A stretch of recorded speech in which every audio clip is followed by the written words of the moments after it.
It was the calmest, sweetest voice I had ever heard. Chapter 2, First Conversation.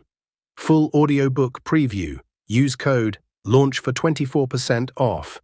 In Chapter 1, a single glance in an 8th grade tuition class changed my world. I fell in love without knowing her name. Today, the silence breaks. And then it deepens. This is Chapter 2. First Conversation. After tuition, I headed home, but my mind stayed back in that classroom, circling around a girl whose name I didn't even know. The next day, I found myself sitting alone on the front bench. Nishant couldn't make it to class. I was doodling in my notebook to kill the silence when a sweet voice suddenly asked, "Can I sit here?" I looked up, and there she was. My heart skipped a beat, but I managed a nervous, "Yes, sure."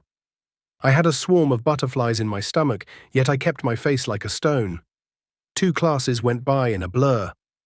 During the 10-minute break, I finally gathered some courage. I looked at her and whispered, "Hi, I'm Saksham. What's your name?" "Hi, Saksham. I'm Chavi," she replied. It was the calmest, sweetest voice I had ever heard, second only to my mother's voice. We spent the rest of the break talking and bitching about the teachers, and by the time the bell rang, we were already friends. After the final class, I rushed home and called Nishant to tell him everything. I was on top of the world, and he was just as excited for me. I waited for the next day with a restless curiosity. It wasn't just another day. I was desperate to hear her voice again, and had finally built up the confidence to ask for her number. That night felt like an eternity, but eventually the sun rose. I reached coaching 20 minutes early, dragging Nishant along, my eyes fixed on the door. The first class started, she didn't show up. The second class passed, still nothing. By the end of the day, her seat was still empty. I felt a heavy wave of dissatisfaction, but I told myself it was just one day. But one day turned into many. Days passed, and the seat beside me remained vacant. I was genuinely upset. I didn't even know her well, yet I craved our conversation. Later, I found out those were just her trial classes. I had to accept my fate.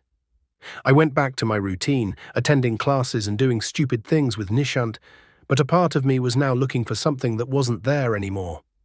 Back to 2026, here I am, sitting all alone in that balcony, staring at the memory and remembering all those stupid things we used to do back then. She vanished as quickly as she appeared, leaving an empty seat and an empty heart.